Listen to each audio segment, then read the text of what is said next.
ಇವತ್ತು ನುಗ್ಗೆ ಸೊಪ್ಪು ಸಾಂಬಾರು ಮಾಡ್ತೀನಿ. ಅದಕ್ಕೆ ಬೇಳೆನೂ ಕಾಳು ಬೇಯಿಸ್ಕೊಂಡಿದ್ದೀನಿ. ಹೆಸ್ರು ಕಾಳು ಹಾಕಿದ್ದೀನಿ. ಇಲ್ಲಿ ಹೆಸ್ರು ಕಾಳು ಮತ್ತು ತೊಗರಿ ಬೇಳೆ ಹಾಕಿದ್ದೀನಿ. ಅದಕ್ಕೆ ನುಗ್ಗೆ ಸೊಪ್ಪು ಹಾಕ್ತೀನಿ.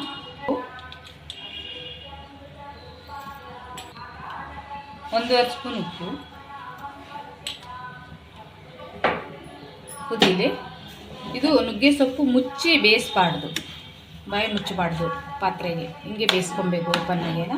ಸ್ವಲ್ಪ ಹೊತ್ತು ಕುದೀಲಿ, ಒಂದು 5-10 ನಿಮಿಷ. ಅಷ್ಟರೊಳಗೆ ಸಾಂಬಾರು ರೆಡಿ ಮಾಡ್ಕೊಳ್ಳೋಣ. ನುಗ್ಗೆ ಸೊಪ್ಪು ಹಾಕೋಕ್ಕೆ ಕಡಲೆ ಬೀಜ ಹುರಿದು ಪುಡಿ, ಇದು ಚಿಪ್ಪೆ ತೆಗೆದು ಇಟ್ಕೊಂಡಿದ್ದೀನಿ.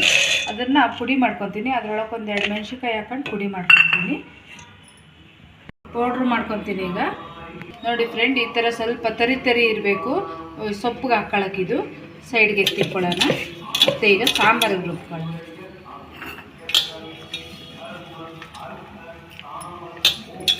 ಸ್ವಲ್ಪ ಆಯಿಲ್ ಹಾಕಿ ರುಬ್ಕೊಳ್ಳೋಕ್ಕೆ. ಸ್ವಲ್ಪ ಈರುಳ್ಳಿ, ಬೆಳ್ಳುಳ್ಳಿ, ಇದಿಷ್ಟು ಮೆಣಸಿನ್ಕಾಯಿ, ಖಾರಕ್ಕೆ ತಕ್ಕಂತೆ ಮೆಣಸಿನ್ಕಾಯಿ ಹಾಕಬೇಕು. 3/4 ಸ್ಪೂನು ಜೀರಿಗೆ ಹಾಕ್ಕೊಬೇಕು. ಕಾಯಿ ತುರಿ ಹಾಕ್ಕೊಬೇಕು. ಒಂದು ಅರ್ಧ ನಿಂಬೆ ಹಣ್ಣು ಗಾತ್ರ ಹುಣಸೆಹಣ್ಣು ಹಾಕ್ಕೊಬೇಕು. ಸೊಪ್ಪು ಬೇರೆ, ನೀರು ಬೇರೆ ಮಾಡ್ಕೋಬೇಕು. ಸಾಂಬಾರು ಕುದಿಸ್ಕೊಳ್ಳೋಕ್ಕೆ ಹಾಕ್ಕೊಳ್ತಾ ಇದ್ದೀನಿ. ಇದ್ರ ಜೊತೆಗೆ ಒಂಚೂರು ಕಾಳು ಹಾಕ್ಬೇಕು.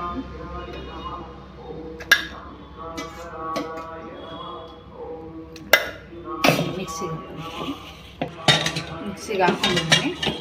ಇದು ಸಾಂಬಾರೊಳಗೆ ಹಾಕ್ತೀನಿ, ನೀರೊಳಗೆ. ರೆಡಿಯಾಗಿದೆ. ಇದಕ್ಕೆ ಒಗ್ಗರಣೆ ಕೊಡಬೇಕು. ಸೊಪ್ಪು ನೀರೆಲ್ಲ ತಕ್ಕೋಬೇಕು.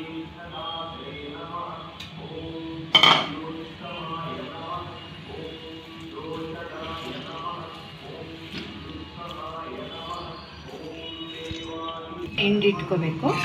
ಹಿಂಡಿಟ್ಕೊಂಡು ಅದಕ್ಕೆ ನಾವು ರುಬ್ಬಿ ಇದ್ವಲ್ಲ, ಅದು ಕಡಲೆ ಬೀಜದ ಪುಡಿ ಹಾಕ್ಕೋಬೇಕು. ಸ್ವಲ್ಪ ಕಾಯಿ ತುರಿ ಹಾಕ್ಕೋಬೇಕು. ಇದಕ್ಕೆ ಒಗ್ಗರಣೆ ಇಡಬೇಕು. ಇವಾಗ ಆಯಿಲ್ ಹಾಕ್ಕೊಬೇಕು.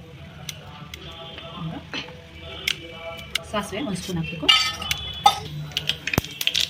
ಅದಕ್ಕೆ ಈರುಳ್ಳಿ ಹಾಕಬೇಕು. ಈರುಳ್ಳಿ ಸ್ವಲ್ಪ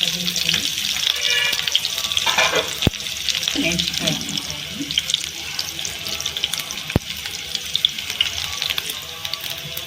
ಒಗ್ಗರಣೆ ರೆಡಿಯಾಗಿದೆ. ಇದೇ ಒಗ್ಗರಣೆನ ಸಾಂಬಾರಿಗೆ ಹಾಕ್ತೀನಿ. ಸಾಂಬಾರು ಹಾಕ್ತೀನಿ.